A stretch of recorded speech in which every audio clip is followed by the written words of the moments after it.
Layer skin hair and laser clinic లో latest టెక్నాలజీతో laser hair removal, anti ageing and hair fall issues కి advance treatments అన్ని ఇక cost గురించి వరి అవ్వాల్సిన అవసరం లేకుండా అందిస్తున్నారు. ఇంకా మీ కాన్ఫిడెన్స్ ని తిరిగి తెచ్చుకోండి. Get your free consultation now. శ్రీ మహాగణాధిపతయే నమః, శ్రీమాత్రే నమః. ఆధ్యాత్మిక వీక్షకులందరికీ శుభాశీస్సులు. పాపమోచన ఏకాదశి రోజు ఎలాంటి విధి విధానాలు పాటిస్తే జన్మజన్మల పాపాలన్నీ తొలగిపోయి సమస్త శుభ ఫలితాలు చేకూరతాయో ఈ వీడియోలో మనం తెలుసుకుందాం. ఫాల్గుణ మాసంలో బహుళపక్షంలో వచ్చే ఏకాదశి తిథిని పాపమోచని ఏకాదశి అనే పేరుతో పిలుస్తారు. 2026 సంవత్సరంలో మార్చి 15వ తేదీ ఆదివారం పాపమోచన ఏకాదశి వచ్చింది. ఆ రోజు అందరూ ఏం చేయాలంటే, సమస్త శుభాలు కలగాలంటే సూర్యుడికి తప్పకుండా స్నానం చేశాక అర్ఘ్యం వదిలిపెట్టాలి.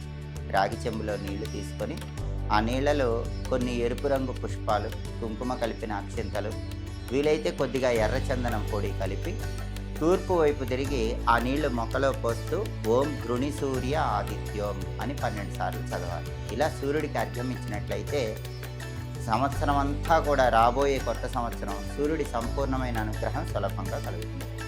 అలాగే పాపమోచన ఏకాదశి రోజు శ్రీకృష్ణుడికి డోలోత్సవం చేయాలి.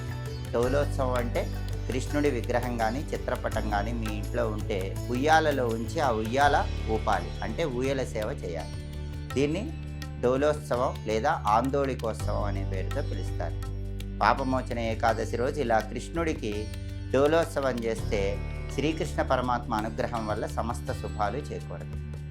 అదేవిధంగా ఆ రోజు అందరూ తప్పకుండా పాపమోచన ఏకాదశి రోజు వైష్ణవ ఆలయ దర్శనం చేయాలి. అంటే దగ్గరలో ఉన్నటువంటి రాముడు, కృష్ణుడు, నరసింహస్వామి, వెంకటేశ్వర స్వామి ఇలా విష్ణు సంబంధమైన ఆలయ దర్శనం చేయాలి. ఇలా చేస్తే 1000 గోవులు ఏకకాలంలో దానం చేసిన అద్భుతమైన ఫలితం కలుగుతుంది. అలాగే కొన్ని దానాలు ఇస్తే కూడా సమస్త శుభ ఫలితాలు కలుగుతాయి. పాపమోచన ఏకాదశి రోజు తప్పకుండా ఇవ్వవలసిన దానం తులసి మొక్క దానం. మీకు దగ్గరలో ఏదైనా విష్ణు సంబంధమైన ఆలయం ఉంటే ఆలయంలో మీ చేత్తో ఎవరికైనా తులసి మొక్క దానం ఇవ్వాలి. దానివల్ల సంవత్సరం పాటు లక్ష్మీనారాయణుల సంపూర్ణమైన అనుగ్రహం కలుగుతుంది. దీపదానం చేస్తే కూడా చాలా మంచిది. కాబట్టి ఎవరైనా దీపాన్ని ఆవు నెయ్యితో వెలిగించి దేవాలయ ప్రాంగణంలో దక్షిణతో పాటు బ్రాహ్మణుడికి దానం ఇవ్వాలి.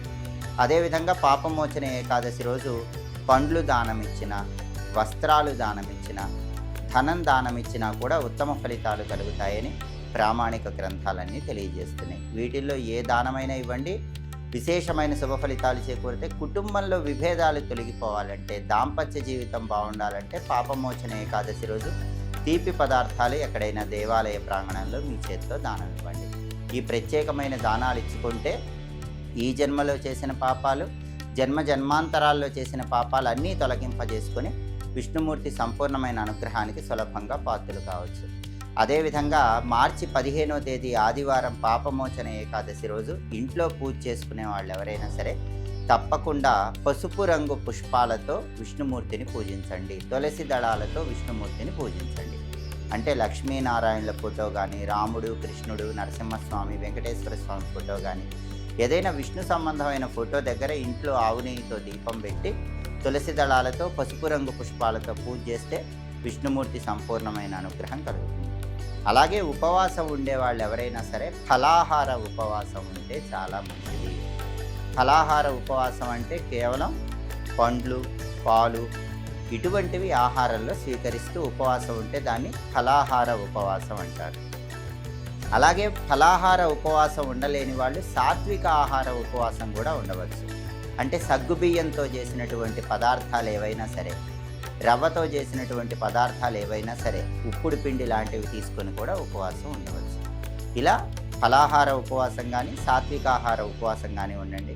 అలాగే ఆ రోజు అందరూ కూడా తప్పకుండా విష్ణు సహస్రనామం వినండి, చదవండి. చదవటం వినటం వీలు కాకపోతే ఓం నమో భగవతే విష్ణవే అనే మంత్రాన్ని వీలైనన్ని సార్లు చదువుకోండి. ఈ జన్మలో చేసిన పాపాలు, అనేక జన్మల్లో చేసిన పాపాలు పోగొట్టే శక్తివంతమైన ఏకాదశి పాపమోచని ఏకాదశి.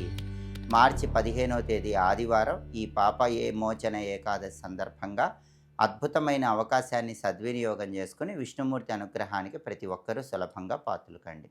స్వస్తి.